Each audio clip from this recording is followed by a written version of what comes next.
Sebutan untuk Hasyim Asy'ari adalah Hadratus Syekh alias Maha Guru.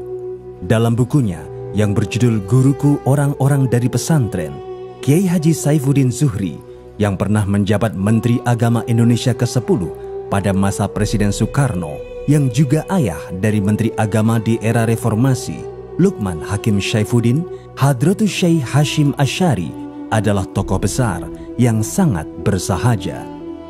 Berbeda dengan putranya Abdul Wahid Hasyim yang terlihat modern dan berpenampilan perlente, Hadratus Syekh masih setia dengan baju Jawa. Pakaian yang dikenakan terlihat seperti piyama yang tak berkerah, berwarna putih kain katun, mengenakan sarung dan sorban, kemana-mana selalu membawa tongkat. Nah, waktu subuh, belum subuh, Mbak Hasyim keluar tuh, kan belum pakai tongkat tuh, tok, terdengar suaranya. Kalau tok, waduh sudah dibuyar. Bayi Hasyim niku nggih, menawi dinten Selasa menika nggih, mulai ngaos Quran niku tiyang estri-estri. Kiai Haji Saifuddin Zuhri yang aktif di Gerakan Pemuda Ansor sejak 1939 dan pernah menjadi Komandan Divisi Hizbullah Jawa Tengah di bawah pimpinan Kolonel Sudirman pada peristiwa Palagan Ambarawa Oktober sampai Desember 1945 itu, menggambarkan sosok Kiai Haji Hasyim Asy'ari sebagai pribadi yang lembut tapi tegas dan berkarakter sebagai pemimpin. Memang tokoh ini sedikit sekali memiliki data sejarah, bahkan fotonya pun masih menjadi bahan diskusi yang panjang. Tetapi ia melahirkan putra yang memiliki reputasi besar sebagai salah satu perumus Piagam Jakarta dan Menteri Agama Republik Indonesia bernama Wahid Hasyim, serta memiliki cucu yang menjadi Presiden keempat Republik Indonesia bernama Abdurrahman Wahid. Peran Mbah Hasyim tentu tidak bisa dilepaskan karena sehari-hari beliau diwakili oleh Pak Wahid Hasyim. Jadi apa yang dilakukan oleh Pak Wahid Hasyim di dalam BPUPK, kemudian mencoret 7 kalimat Piagam Jakarta, mendirikan Kementerian Agama, dan lain-lain, itu semuanya tentunya diilhami oleh Mbah Hasyim dan disetujui oleh Mbah Hasyim.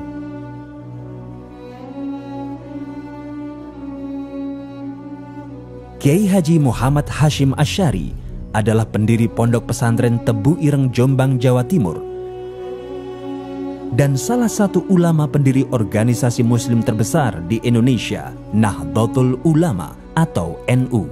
Ia dilahirkan di Desa Keras, Kecamatan Diwe, Kabupaten Jombang, Jawa Timur pada tanggal 10 April 1871. Anak ketiga dari 11 bersaudara dari pasangan Nyai Halimah dan Kiai Asy'ari.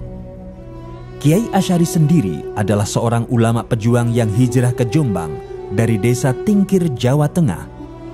Dia putra Kiai Abdurrahman yang masih memiliki garis silsilah hingga Jaka Tingkir, Sultan Kerajaan Pajang. Dari Jaka Tingkir ini, Kiai Haji Muhammad Hasyim Asy'ari memiliki silsilah darah agung Brawijaya V dan Sunan Giri. Sementara Nyai Halimah, ibu Muhammad Hasyim Asy'ari, adalah putri Kiai Usman, seorang pejuang eks-pasukan Diponegoro, pendiri Pondok Pesantren Gedang, Tambak Beras, Jombang, Jawa Timur.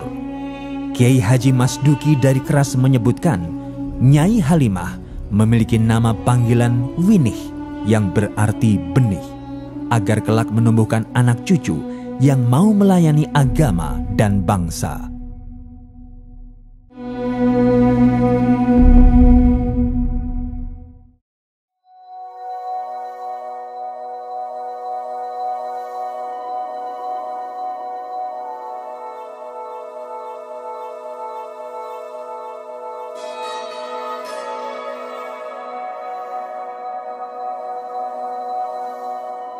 Memandang Mbah Hasyim itu dalam beberapa aspek, yaitu sebagai pendidik, sebagai pendiri pesantren, sebagai penulis banyak kitab. Yang kedua, sebagai tokoh Nahdlatul Ulama, yang ketiga sebagai tokoh Islam, yang keempat sebagai tokoh bangsa. Muhammad Hashim Asy'ari adalah seorang pecinta ilmu. Di masa mudanya, ia sudah belajar ilmu-ilmu baca tulis, bahkan huruf Arab gundul pun ia begitu mahir pada usia muda. Ia sudah hafal bait-bait Alfiyah Ibnu Malik saat umurnya belum genap 12 tahun. Menurut Kiai Haji Abdurrahman Wahid, pada usia 13 tahun, Kiai Haji Hashim Asy'ari sudah menjadi asisten mengajar ayahnya. Demikianlah sejarah menuturkan Muhammad Hashim Asy'ari muda tidak saja sekedar menimba ilmu, melainkan juga mempraktekkan ilmu-ilmu yang sudah didapat dari ayahnya.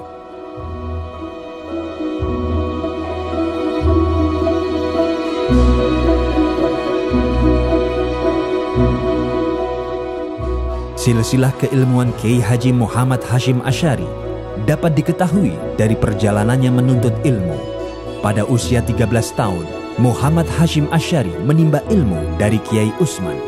Dalam asuhan kakeknya, ia mengenal para kiai dan ulama, pejuang kemerdekaan yang diawasi ketat oleh Belanda. Sebab Belanda tidak ingin pemberontakan yang dipelopori oleh para kiai dan ulama membuat mereka bangkrut seperti pada Perang Diponegoro.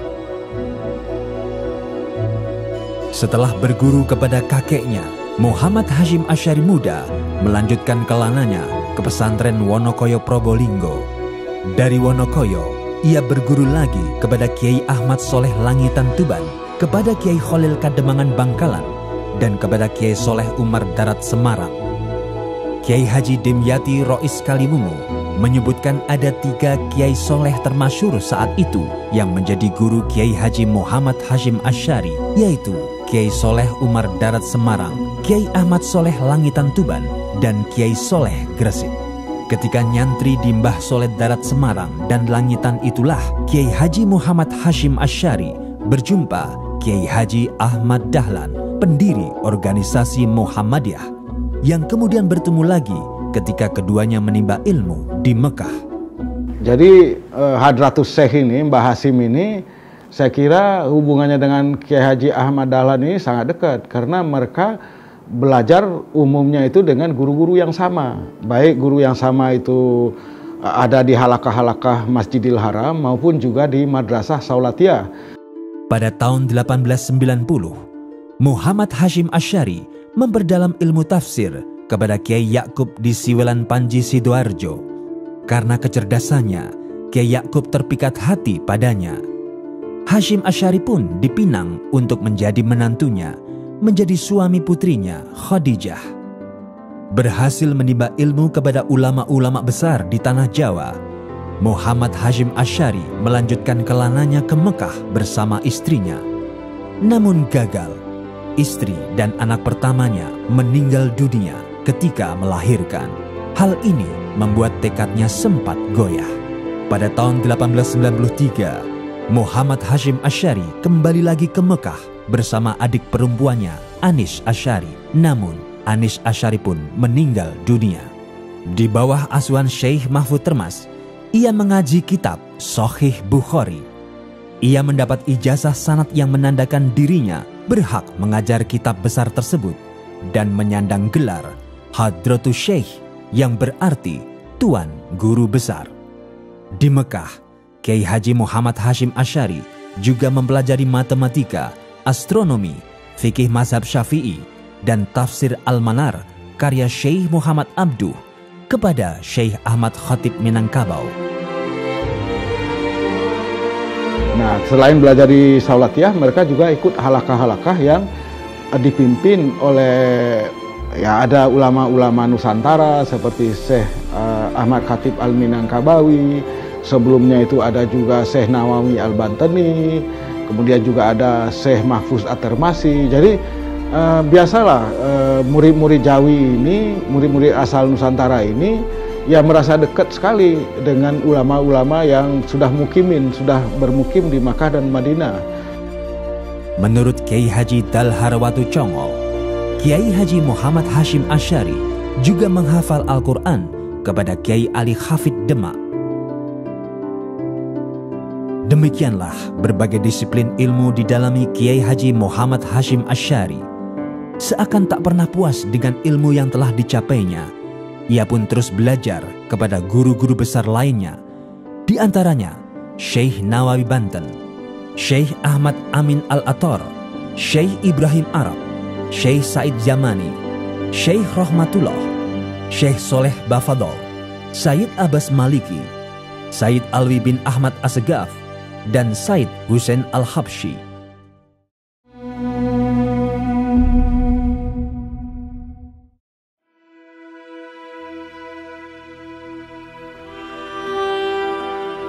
Pada tahun 1898, Kiai Haji Muhammad Hashim Asy'ari pulang ke tanah air dan mengajar di pesantren ayahnya di Keras, Jombang.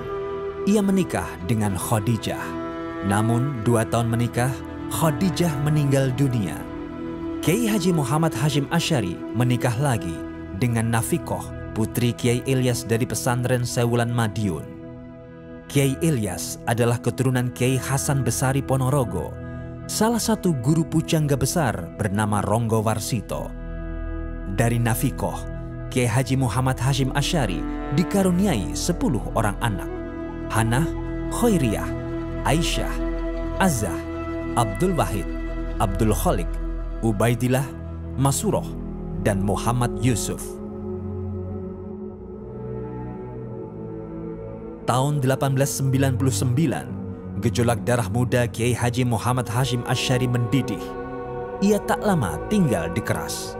Dengan keberaniannya, ia memutuskan diri untuk mendirikan pondok pesantren Tebu Ireng di dekat pabrik gula Cukir.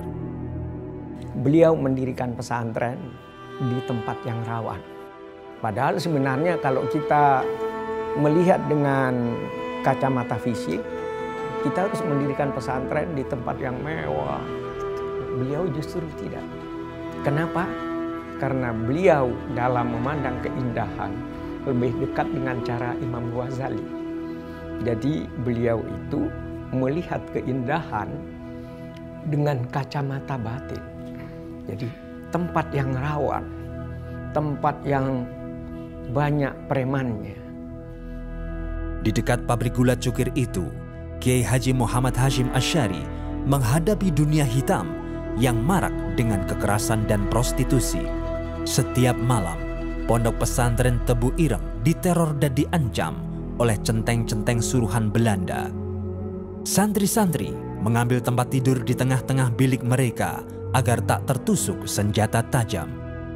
Kawasan Cukir pada era itu adalah simbol dari 3 kegelapan, yaitu kolonialisme Belanda, lokalisasi pelacuran, dan tempat mangkal para preman. Kehadiran Kiai Haji Muhammad Hashim Asy'ari untuk mendirikan pondok pesantren Tebu Ireng di tempat itu jelas membutuhkan keberanian dan nyali, selain kesiapan ilmu dan laku. Pada tahun 1900, Kiai Abbas dari Buntet Cirebon datang ke Tebu Ireng bersama kakak kandungnya, Kiai Soleh Zamzam Benda Kerep, Kiai Abdullah Pengurangan, dan Kiai Samsuri Wanatar untuk nyantri pada Kiai Hashim Asy'ari. Di pesantren Tebu Ireng, para pendekar muda dari tanah Sunda ini turut membantu santri-santri Tebu Ireng dari banyaknya gangguan para penjahat.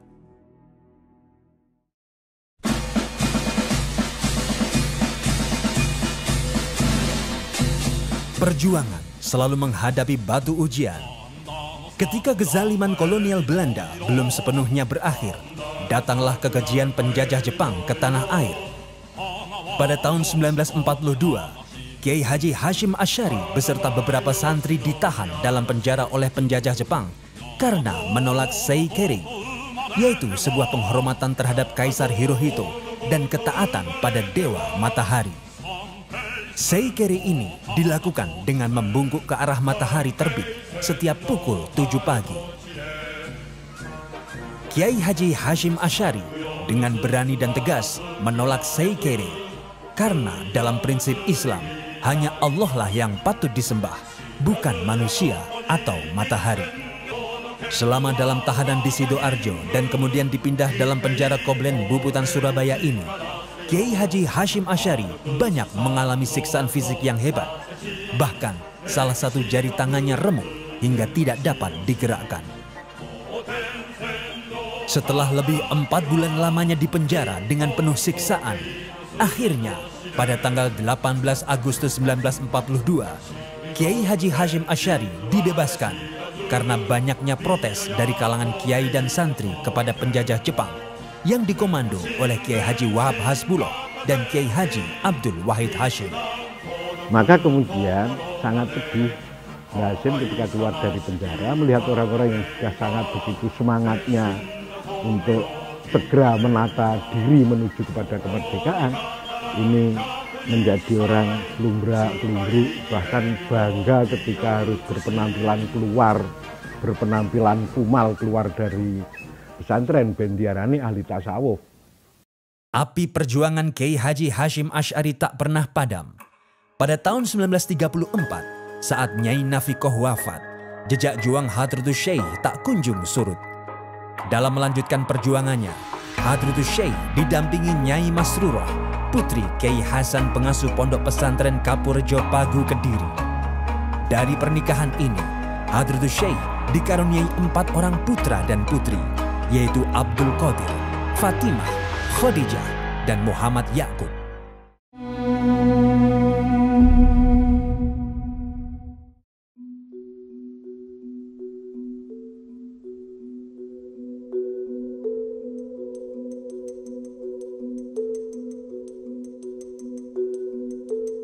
Kiai Haji Muhammad Hashim Asy'ari tidak mencukupkan keberhasilan untuk dirinya sendiri.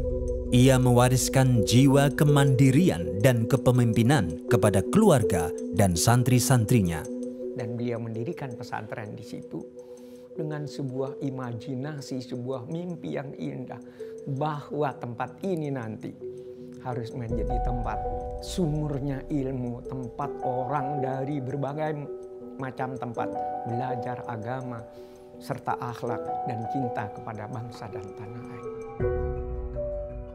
Berbekal ijazah sanad dari gurunya Syekh Mahfud Termas, Kiai Haji Muhammad Hashim Asy'ari menggelar khataman kitab Sahih Bukhari pada setiap bulan suci Ramadan, sehingga namanya terkenal sebagai guru besar hadis di Nusantara. Hal ini mengundang setiap kiai dan ulama baik dari Pulau Jawa maupun luar Jawa untuk mengaji hadis kepadanya. Tidak terkecuali gurunya sendiri, Kiai Khalil Kademangan Bangkalan Madura. Demikian keberanian dan kesabaran Kiai Haji Muhammad Hashim Asy'ari. Baginya, keberanian harus dilandasi dengan ilmu. Bareng aku khidmatul ilmi, moko opo wae hasil kabeh. Setelah aku mengabdikan diri pada ilmu, maka segala sesuatuku berhasil, dan kesabaran harus ditunjukkan dengan kedisiplinan. Yang sangat menarik pada kepribadian Hadratus Syekh Hashim Asy'ari itu adalah kepedulian yang total, baik kepada urusan agama, kepada urusan bangsa dan penderitaan rakyat, bahkan sampai urusan kemerdekaan. 4 perkara yang harus dipedomani oleh pribadi muslim dalam memupuk keberanian dan karakter menurut Kiai Haji Hashim Asy'ari. Pertama, menghindari penguasa yang tidak melaksanakan keadilan. Kedua, menghormati mereka yang berusaha dengan sungguh-sungguh meraih kebahagiaan di akhirat. Ketiga, menolong orang miskin. Dan yang keempat, melaksanakan sholat berjamaah. Di dalam menegakkan kedisiplinan, Kiai Haji Muhammad Hashim Asy'ari menggunakan tongkat sebagai simbol untuk meluruskan santri-santrinya yang berlaku bengkok. Nah, sebagai pendidik kita tahu ya, beliau menulis cukup banyak kitab. Tidak hanya berdakwah dengan kata-kata dan bersyiar dengan kelembutan lidahnya saja, Kiai Haji Muhammad Hashim Asy'ari juga tajam dalam mengasah pena dan disiplin dalam menulis guna menjawab problem-problem masyarakat, baik melalui surat-surat, selebaran-selebaran, majalah-majalah, koran-koran maupun buku-buku. Di antara buku-buku karya Kiai Haji Muhammad Hashim Asy'ari adalah Adabul Alim wal Muta'alim, Ziyadah Ta'liqat, Al-Tanbihat Al-Wajibah Liman Yasna Al-Maulid Bil Al-Munkarat, Risalah Al-Jamaah, An-Nur Al-Mubin fi Mahabbati Sayyid Al-Mursalin, Cinta Rasul Utama, Hasyiyah ala Fatih Syekh Zakaria Al-Ansori Al-Rahman Bisyahr Risalah Al-Wali, Al-Duror Al-Munqantirah fi Al-Masail Tis'a Asyara, Tamyiz Al-Haq an Al-Batil, Al-Tibyan fi Nahyi an Muqatta'ati Al-Arkam wa Al-Aqarib wa Al-Ikhwan, Al-Risalah Al-Tauhidiyah, Al-Qalaid fi Bayani ma yujibu min Al-Aqaid. Dari 1919 ke 1922 itu Mbah Hasim amat berperan, amat sangat memprihatinkan kondisi umat, dan dibuktikan dengan gerakan-gerakan termasuk pembelajaran berdagang antar negara, pembelajaran bertani mengikuti pola teknik Belanda. Itu sudah sangat luar biasa. Setiap hari Selasa dan Jumat, kegiatan Pondok Pesantren Tebu Ireng diliburkan. Kiai Hasyim Asy'ari memberi ruang bagi para santri untuk mandiri dan berwirausaha. Jadi dengan pertanian beliau sangat aktif sekali.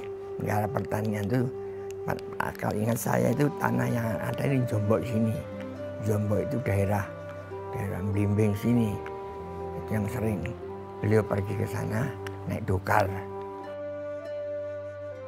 Berkat kerja keras, ketekunan dan jerih payahnya di bidang pertanian, Kiai Hasyim Asy'ari berhasil memiliki sawah seluas lebih dari 10 hektar. Dan dengan sawah itu pula, ia bersama santri-santri bekerja dan hasil panennya untuk membiayai pesantren Tebu Ireng. Kelak, jiwa kemandirian tersebut tercermin pada Pondok Pesantren Tebu Ireng dan organisasi NU yang tidak tergantung pada bantuan pemerintah.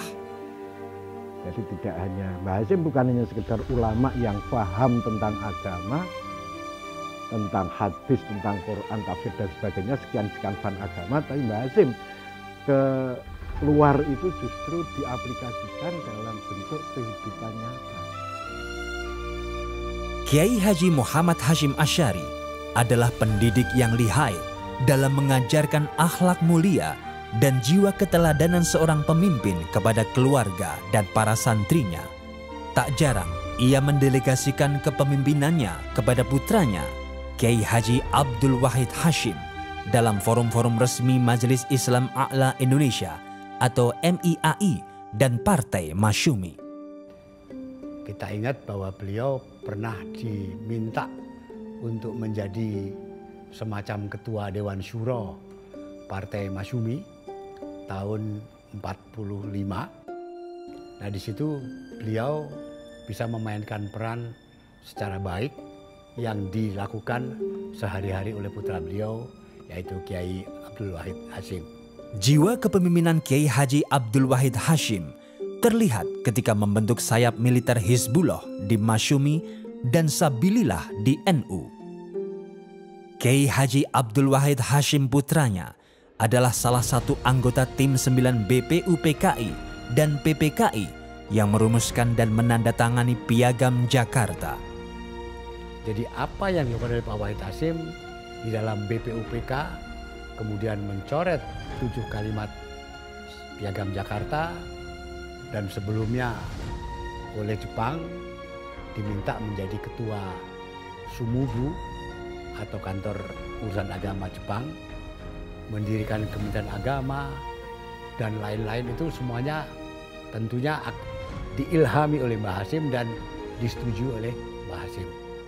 Pada masa Jepang, Kiai Haji Abdul Wahid Hashim dipercaya memimpin lembaga urusan agama Sumubu, cikal Kementerian Agama. Sejumlah kiai yang kemudian mendirikan pesantren-pesantren yang bahkan lebih besar daripada pesantren Tebu Ireng. Jiwa kepemimpinan yang ditanamkan oleh Kiai Haji Muhammad Hasyim Asy'ari kepada santri-santrinya dapat terlihat pada pribadi-pribadi yang berhasil dan menjadi kiai dengan pesantren besar, seperti Kiai Haji Jazuli Usman Ploso Kediri, Kiai Haji Abdul Manaf Lirboyo Kediri, Kiai Haji Bishri Sansuri Denanyar Jombang, Kiai Haji Khudori Tegalrejo Magelang, Kiai Haji Syafaat Blok Agung Banyuwangi, Kiai Haji Zen Syukri Palembang, Kiai Haji Muhid Muzadi Malang, Kiai Haji Adlan Ali Cukir, Kiai Haji Abdul Wahab Hasbuloh, Kiai Haji Ahmad Sidik Jember, Kiai Haji Munasir Ali Mojokerto, Kiai Haji Ahyat Halimi Mojokerto, Kiai Haji Abbas Butat Cirebon, dan A. Hasan, pendiri organisasi Persis. Mbah Hasyim yang sudah begitu luar biasa, ini Mbah Hasyim mampu melahirkan tokoh-tokoh yang justru menurut saya melampaui Mbah Hasyim sendiri. Kayak Gus Dur, ini yang sangat luar biasa, yang menjadi kegelisahan. Seharusnya kita jangan hanya sekedar kagum dengan Mbah Hasyim, tapi bagaimana Mbah Hasyim ini bisa melahirkan generasi yang melampaui dirinya itu. Begitulah ibarat menanam. Kiai Haji Muhammad Hasyim Asy'ari adalah petani yang sukses, sehingga berbuah pada para santri dan anak cucunya. Salah seorang cucunya, Kiai Haji Abdurrahman Wahid, bukan saja dikenal sebagai Presiden RI keempat, melainkan juga seorang pejuang demokrasi dan kemanusiaan yang mendapat pengakuan dunia. Aku pengen duwe anak sing dadi kiai, sing dadi dokter, sing dadi insinyur.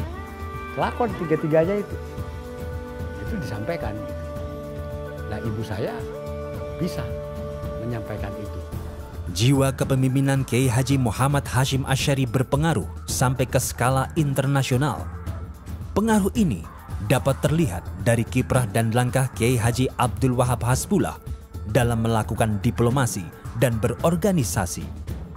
Ketika sang guru bangsa Hos Cokro Aminoto mendirikan Serikat Islam atau SI pada tanggal 16 Oktober 1912 di Surabaya, Kiai Haji Abdul Wahab Hasbulah mendirikan SI Cabang Mekah bersama Ajengan Abdul Halim, Ajengan Ahmad Sanusi, dan Haji Mas Mansur. Saat sudah menetap di Surabaya pada tahun 1915, Kiai Haji Abdul Wahab Hasbulah meminta izin kepada Kiai Haji Muhammad Hasyim Asy'ari untuk mendirikan Syirkatul Inan, koperasi yang bergerak di bidang pertanian dengan pola berbagi keuntungan setiap setahun sekali. Adapun pimpinan Syirkatul Inan tersebut adalah Kiai Haji Muhammad Hasyim Asy'ari sendiri dan Kiai Haji Abdul Wahab Hasbulah sebagai bendaharanya. Jiwa kepemimpinan Kiai Haji Abdul Wahab Hasbulah yang ditanamkan oleh Kiai Haji Muhammad Hasyim Asy'ari juga tampak ketika ia bersama Haji Mas Mansur mendirikan Nahdlatul Wathon pada tahun 1916, sebuah lembaga pendidikan agama bercorak nasionalis yang berbeda dengan pola pendidikan pondok pesantren pada umumnya. Secara berturut-turut pula, pada tahun 1918 dan tahun 1919, Kiai Haji Abdul Wahab Hasbulah mendirikan Nahdlatul Tujar dan Tasfirul Afkar atas restu Kiai Haji Muhammad Hasyim Asy'ari, yaitu perserikatan pedagang yang beranggotakan para kiai dan organisasi yang rutin mengadakan diskusi tentang masalah-masalah agama, pendidikan, dan politik. Wawasan gender Kiai Haji Muhammad Hasyim Asy'ari sangat jelas. Melalui Nyai Khoriyah Hasyim putrinya, ia mendorong kaum perempuan untuk tampil dan menjadi penggiat pendidikan perempuan yang mandiri. Nyai Khoriyah Hasyim meneruskan pondok pesantren khusus putri di Seblak, pondok pesantren peninggalan suami pertamanya, Kiai Haji Maksum Ali. Ia juga pelopor madrasah perempuan pertama di Mekah setelah mengikuti suami keduanya, Kiai Haji Muhaimin. Beliau menilai perempuan tidak kalah ruang geraknya, tidak kalah kiprahnya, tidak kalah potensinya, tidak kalah segala-galanya daripada laki-laki. Karena itu beliau memberikan ruang yang besar juga kepada perempuan-perempuan yang hadir dalam kehidupan beliau. Istri beliau seorang pejuang, ikut mengurus kemaslahatan umat di sekitar Pondok Tebu Ireng.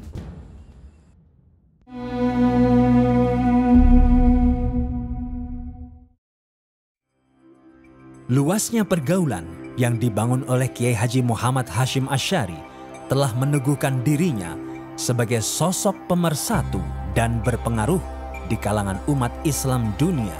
Pada tahun 1924, ketika pemerintah Kerajaan Arab Saudi melakukan pemurnian akidah, pembersihan tradisi dan situs-situs bersejarah, maka atas prakarsa Kiai Haji Abdul Wahab Hasbullah yang disetujui oleh Kiai Haji Muhammad Hashim Asy'ari, dibentuklah Komite Hijaz untuk memprotes langkah-langkah politik Raja Muhammad bin Saud, Raja Kerajaan Arab Saudi yang didukung oleh kelompok Wahabi dan Inggris yang dinilai telah merugikan sejarah umat Islam. Pada waktu itu situasi di Semenanjung Arabia ya, secara keseluruhan itu kekuatan-kekuatan Eropa bermain ya kan. Otaknya kan Inggris juga sebenarnya itu. Dan berapa ini bunuhnya berapa luar biasa itu. Dan juga Islam yang diajarkan, Islam yang sangat monolitik tuh. Dan anti sejarah sebenarnya, anti peninggalan sejarah ya. Itu kan suatu rejim yang menurut saya sangat dangkal berpikir. Saya menyebut ortodoksi Islam Nusantara itu kan terdiri dari 3. Yang pertama adalah kalamnya Asy'ari, kemudian fikihnya Syafi'i, dan tasawufnya tasawuf Al-Ghazali. Jadi 3. Sementara paham Wahabi berbeda. Boleh disebut kalamnya itu kalam Salafi Wahabi, ya kan? Mungkin dekat-dekat juga ke Khariji. Kemudian fikihnya Hanbali, dan kemudian yang ketiga tidak ada, tasawuf tidak ada. Karena memang tasawuf ditolak oleh Wahabi karena dianggap itu penuh dengan bid'ah khurafat. Ya. Jadi saya kira Komite Hijaz dalam konteks itu sangat penting, merupakan satu momen historis dalam menjamin keberlangsungan tradisi Islam Indonesia. Sebagai tindak lanjut Komite Hijaz dalam membendung paham kelompok Wahabi dan membentengi tradisi umat Islam di Nusantara, maka pada tanggal 31 Januari 1926, Nahdlatul Ulama atau NU didirikan di Surabaya. Maka sebagai cikal bakalnya, beliau taswirul afkar, mencari format berpikir yang pas untuk umat Islam Indonesia, Nahdlatul Tujar, kebangkitan para pedagang santri. Organisasi yang dibentuk dari 3 unsur organisasi sebelumnya, yaitu Nahdlatul Wathon, Nahdlatul Tujar, dan Taswirul Afkar.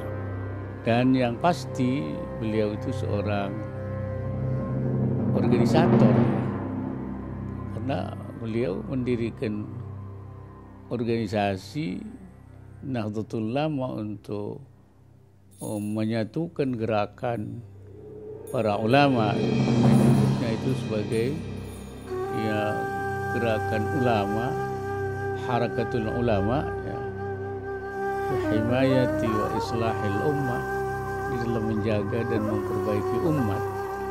Lalu para pendiri NU itu berpikir, ini kalau ditanzim, ditata dalam suatu organisasi, alangkah lebih sangkil dan mangkusnya khidmah ini.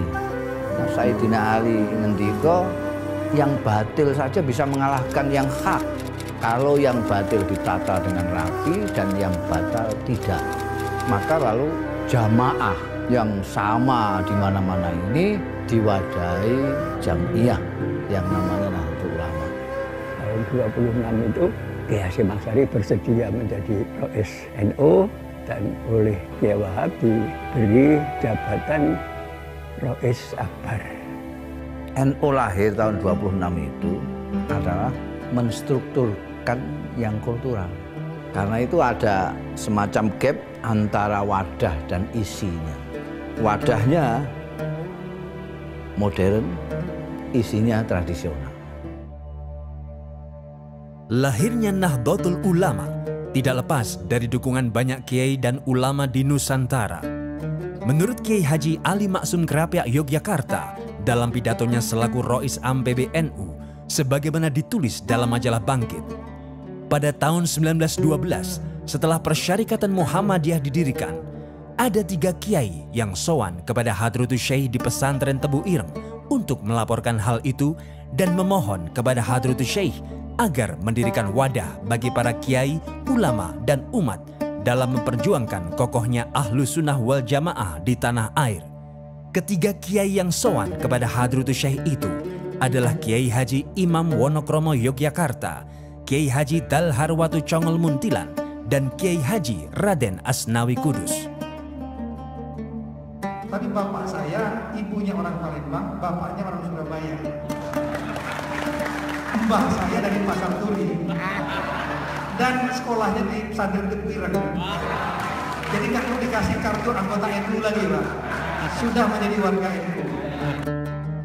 Pada organisasi Nahdlatul Ulama ini pula tampak kemampuan Kiai Haji Muhammad Hashim Asy'ari sebagai peletak dasar ideologi dan benteng Ahlus Sunnah wal Jamaah.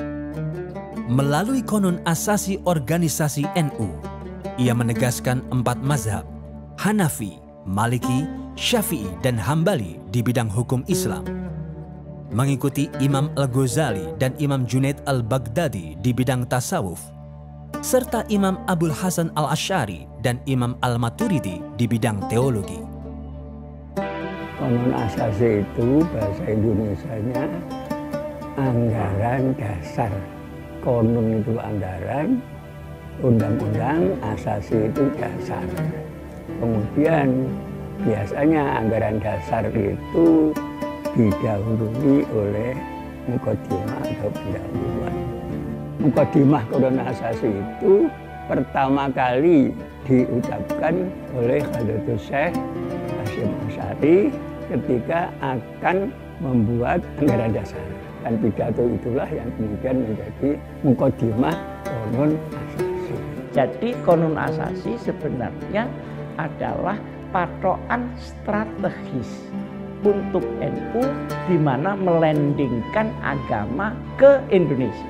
Kenapa NU harus punya anggaran dasar, punya konun asasi? Karena kalau tidak punya konun asasi, NU tidak akan punya hak badan hukum reh mersun. Ketika datang pengesahan dari pemerintah Banda, konun asasi itu juga dipidatokan lagi mukadimah itu oleh Hashim Asy'ari.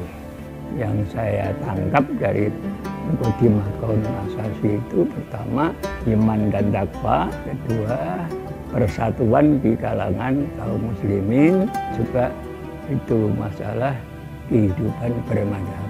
Oleh karena itu apapun yang terjadi, apa yang tercantum dalam mukadimah konun asasi tidak bisa berubah. Muktamar kapan saja tidak bisa merubah mukadimah konun asasi.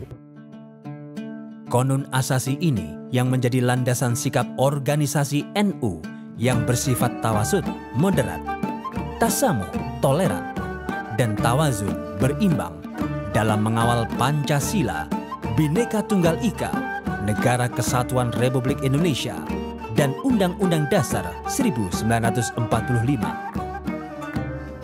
Kiai Haji Hashim Asy'ari sebagai Hadratus Syekh dan juga pendiri Nahdlatul Ulama itu cenderung dikira orang sebagai figur yang konservatif. Padahal sebetulnya beliau adalah figur yang sangat progresif. Kalau tidak ya tentu saja tidak ada Nahdlatul Ulama. Nahdlatul Ulama didirikan dengan nilai-nilai prinsipil yang sangat kuat. Prinsip itu adalah prinsip tasamuh, tawazun, tawasud, i'tidal, dan amar ma'ruf nahi mungkar. Jiwa pemersatu dalam diri Kiai Haji Muhammad Hashim Asy'ari juga muncul ketika ia menggalang kekuatan politik umat Islam untuk melawan penjajah. Pada tanggal 18-20 September 1937, ia menggagas Majelis Islam A'la Indonesia atau MIAI, sebuah lembaga federasi organisasi-organisasi umat Islam. Kiai Haji Muhammad Hashim Asy'ari terpilih sebagai pimpinan yang didukung oleh Kiai Haji Mas Mansur dari Muhammadiyah dan Wondo Amiseno dari Syarikat Islam. Kiai Haji Muhammad Hashim Asy'ari menjadi wakil MIAI ini di Volksstraat, Parlemen masa Belanda, dalam mengusung aspirasi umat Islam seperti pengesahan Undang-Undang Perkawinan. Dan ketika Partai Politik Majelis Syuro Muslimin Indonesia atau MASYUMI terbentuk pada tanggal 24 Oktober 1943, Kiai Haji Muhammad Hashim Asy'ari terpilih lagi sebagai Roi Syuriah atau pimpinan tertinggi. Menurut Profesor M. Syafi'i Ma'arif, jika Kiai Hashim tidak wafat pada tahun 1947, Partai Masyumi tidak akan dibubarkan. Dan sesungguhnya orang itu pemersatu umat. Umpamanya beliau tidak wafat tahun 47 ya, belum tentu loh Masyumi itu pecah. Perjuangan Kiai Haji Hashim Asy'ari di dalam melawan penjajah tidak saja melalui pergerakan politik dan fatwa-fatwa agama belaka. Berbagai cara ditempuh olehnya, termasuk di bidang kesenian. Kedekatan Kiai Haji Hashim Asy'ari terhadap keluasan seni tampak pada santrinya Asmuri atau ayah pelawak Sri Mulat Asmuni. Asmuri adalah seorang tokoh pemeran ludruk. Pada suatu hari, Asmuri dipanggil oleh Kiai Haji Hashim Asy'ari. "Ri, awakmu ojo ngludruk ae, gawe ono gambus," ujarnya. Setelah ditegur oleh gurunya, Asmuri pun menggelar kesenian gambus di pondok pesantren Tebu Ireng yang kemudian diberi nama Al-Misri. Pada masa penjajahan, kesenian tidak saja berfungsi sebagai hiburan. Kesenian digunakan untuk menyampaikan pesan-pesan rahasia antar para pejuang, sehingga belakangan dikenal dengan sebutan sandiwara yang berarti menyampaikan pesan rahasia. Seperti kesenian ludruk yang sangat terkenal di daerah Jombang hingga Surabaya, kesenian tersebut digunakan oleh Cak Durosin untuk melawan Jepang. Sebagaimana parikannya berikut: "Pagupon omae doro, melu nipon tambah sengsara. Pagupon rumah burung dara, ikut nipon tambah sengsara." Menurut Kiai Haji Abdurrahman Wahid, kesenian ludruk sebagai media penyampai pesan dari kalangan pondok pesantren tidak menggunakan pemeran perempuan sesuai ketentuan hukum Islam. Seorang perempuan tidak boleh tampil sebagai penghibur di muka umum kala itu. Sebagai kesenian yang lahir dari rahim pesantren, oleh karena itu pemeran ludruk semua laki-laki.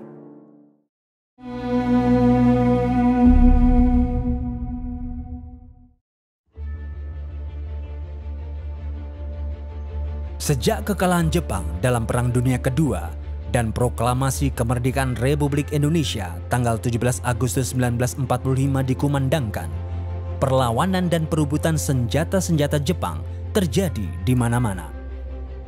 Hal ini mengundang inisiatif Inggris melalui Allied Force Netherlands East Indies atau AFNI, pasukan sekutu yang dikirim ke Indonesia untuk mengambil alih pemerintahan dari kekuasaan Jepang.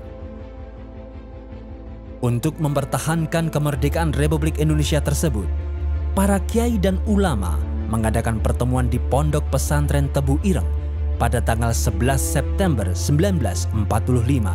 Bersama sejumlah kiai NU mengeluarkan fatwa resolusi jihad yang menjadi pemicu atau pemantik dari gerakan puluhan ribu anak muda muslim yang berbondong-bondong ke Surabaya untuk menghadapi tentara Inggris. Dan ketika itu tentara belum terkonsolidasi, polisi belum terkonsolidasi, andai kata tidak ada tokoh seperti Hadratus Syekh, kita tidak tahu seperti apa keadaan Indonesia ketika itu. Kiai Haji Abdul Wahab Hasbullah dan Kiai Haji Muhammad Ridwan mendesak agar Kiai Haji Muhammad Hashim Asy'ari sebagai Rois Akbar atau pemimpin besar mengeluarkan fatwa jihad. Adanya resolusi jihad itu ya sangat penting ya dalam rangka menggelorakan semangat perjuangan, semangat perlawanan, menegakkan, menjalankan ajaran agama, yaitu dalam hal ini melawan kesewenang-wenangan, kezaliman dari penjajah yang sudah lama pernah menjajah Indonesia dan ingin kembali menjajah Indonesia. Meskipun dengan berbagai pertimbangan, karena tentara dan peluru yang sedikit, fatwa jihad itu akhirnya dikeluarkan oleh Kiai Haji Muhammad Hashim Asy'ari dan dikumandangkan di kantor HBNO atau PBANO, Jalan Bubutan, Surabaya pada tanggal 22 Oktober 1945 yang dihadiri oleh pengurus cabang NU se-Jawa dan Madura. Para ulama, para kiai bersama masyarakat yang taat kepada kiai sangat-sangat anti dengan penjajah.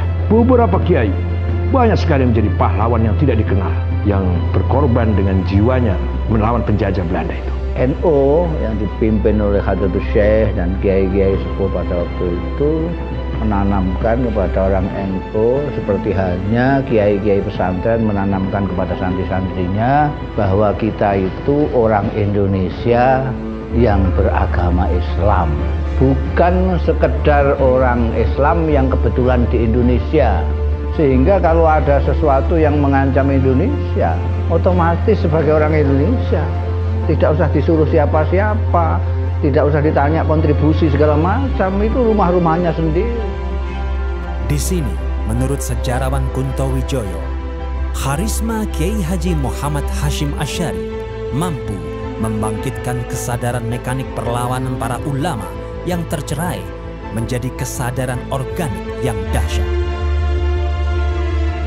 25 Oktober 1945, ketika Inggris menurunkan 6.000 tentara di Surabaya yang ditunggangi oleh Netherlands Indies Civil Administration atau NICA yang menewaskan Brigadir Jenderal Malabi dalam insiden kontak senjata di Jembatan Merah Surabaya pada tanggal 30 Oktober 1945, Mayor Jenderal A.C. Mansur, pengganti Brigadir Jenderal Malabi, mengeluarkan ultimatum kepada pasukan Indonesia di Surabaya agar menyerahkan senjata tanpa syarat pada tanggal 9 November 1945.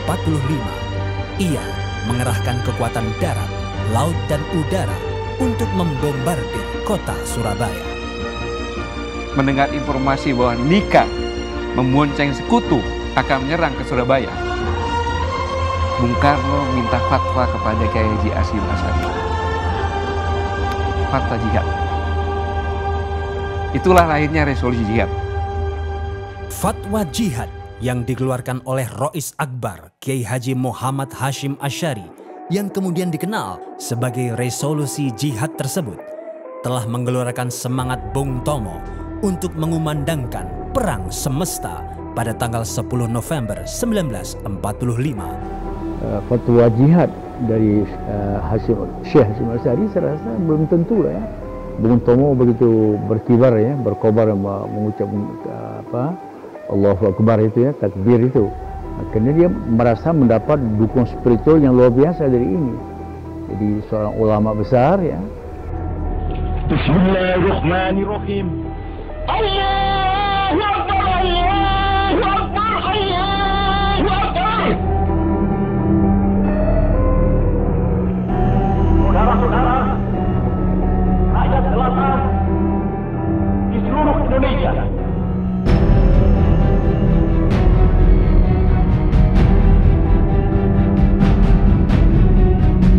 kita semuanya telah mengetahui bahwa hari ini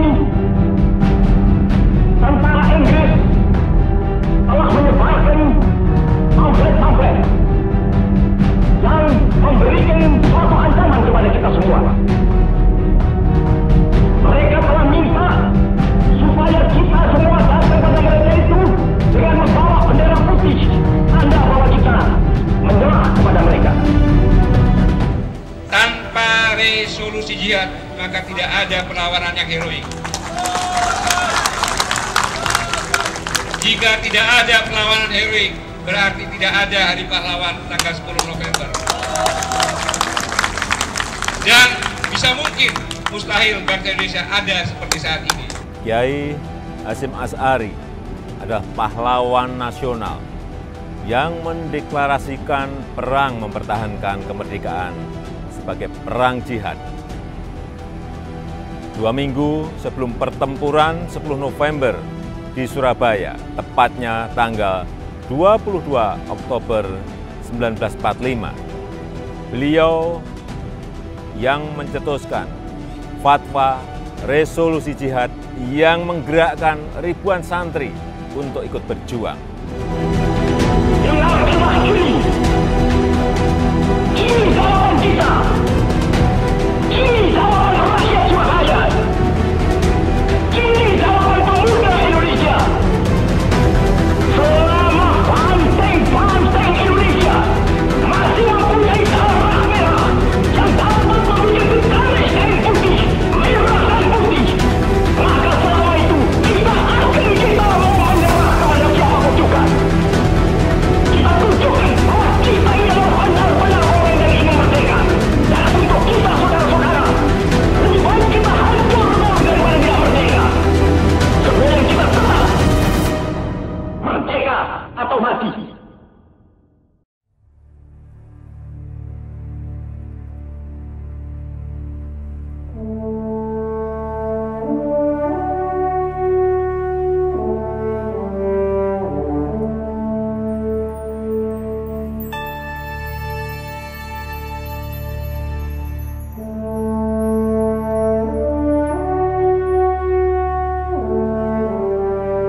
Kini, Pondok Pesantren Tebu Ireng, peninggalan Kiai Haji Muhammad Hashim Asy'ari, telah menjadi besar dan berwibawa. Tradisi salafiyah sebagai ciri khas pondok pesantren masih dipertahankan. Seperti Ma'had Ali, kajian kitab kuning, dan khataman kitab hadis Sahih Bukhari setiap bulan suci Ramadan. Dilengkapi pula dengan sistem pendidikan modern seperti SMP dan SMA A. Wahid Hashim, Madrasah Sanawiyah dan Madrasah Aliyah Tebu Ireng, SMA Sains Tebu Ireng, Universitas Hashim Asy'ari, dan Yayasan Pemikiran Kiai Haji Muhammad Hashim Asy'ari.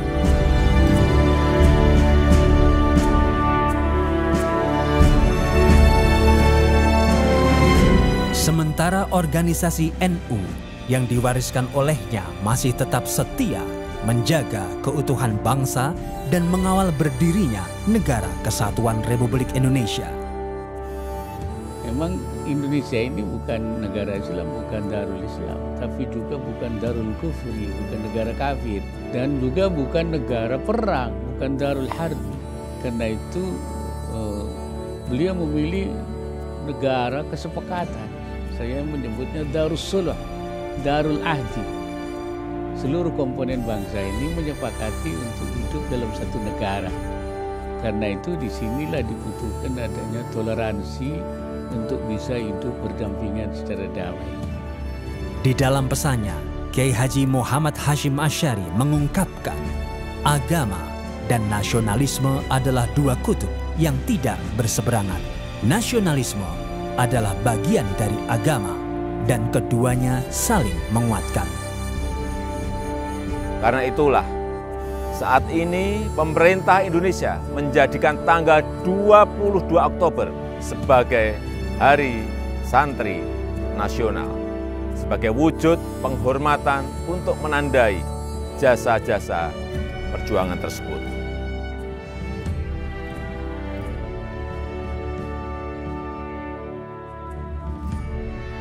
Selain mendapat gelar pahlawan nasional dari pemerintah Republik Indonesia, dijadikan nama jalan di berbagai kota, nama besar Kiai Haji Hashim Asy'ari juga diharumkan sebagai nama Masjid Raya di Jakarta Barat yang telah diresmikan oleh Presiden ke-7 Republik Indonesia, Insinyur Joko Widodo. Mengucap Bismillahirrahmanirrahim, saya resmikan Masjid Raya Kiai Haji Hashim Asy'ari di Jakarta Barat, DKI Jakarta.